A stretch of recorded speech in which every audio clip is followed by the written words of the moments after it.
পায়খানা করতে গেলে ব্যথা করে, সাথে রক্ত যায়, পায়খানার রাস্তায় গোটা গোটা কি যেন হয়েছে। সমাধান কি? শরীর থেকে যেখান দিয়ে পায়খানা বের হয়ে যায়, এই পায়ুপথের মুখ সাধারণত বন্ধ থাকে।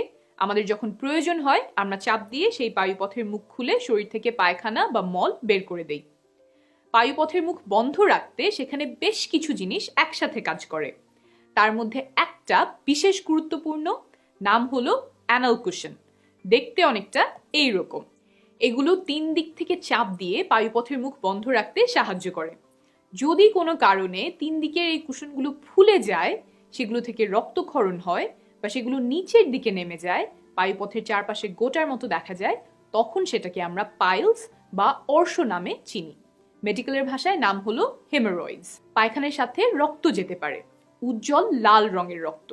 সাধারণত টয়লেট পেপার ব্যবহার করার পরে দেখা যায় সেখানে রক্তের ফোঁটা লেগে আছে, অথবা কমোডে বা প্যানের গায়ে দেখা যায় লাল রক্তের ছোপ। উজ্জ্বল লাল রক্ত কেন বের হয়?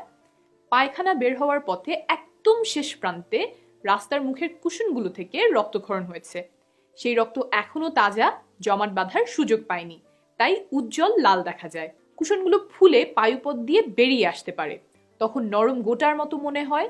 সেগুলো সাধারণত মল ত্যাগের পরে বের হয়ে আসে আর নিজে নিজেই ভেতরে ঢুকে যায়, বা আঙুল দিয়েও ভেতরে ঢোকাতে হতে পারে। আবার কারো কারো ক্ষেত্রে পাইলস এমন পর্যায়ে পৌঁছে যায় যে আঙুল দিয়েও আর ভেতরে ঢোকানো যায় না। অনেকেই দুশ্চিন্তা করেন এই রোগে ব্যথা কেমন হয়। সাধারণত তীব্র ব্যথা হয় না, তবে কখনো কখনো তীব্র ব্যথা হতে পারে। পাইলস হলে এছাড়াও আপনার পায়ুপথে চুলকাতে পারে, পায়ুপথ দিয়ে পিচ্ছিল কিছু পদার্থ বের হতে পারে যেটা দেখতে শ্লেষ্মার মতো। মলত্যাগ করার পরেও মনে হতে পারে যে পেট পরিষ্কার হয়নি, আবারও মলত্যাগ করতে হবে। অনেক ধরনের ওষুধ আর মলম আছে, ডাক্তারের পরামর্শ অনুযায়ী সেগুলো ব্যবহার করতে পারেন।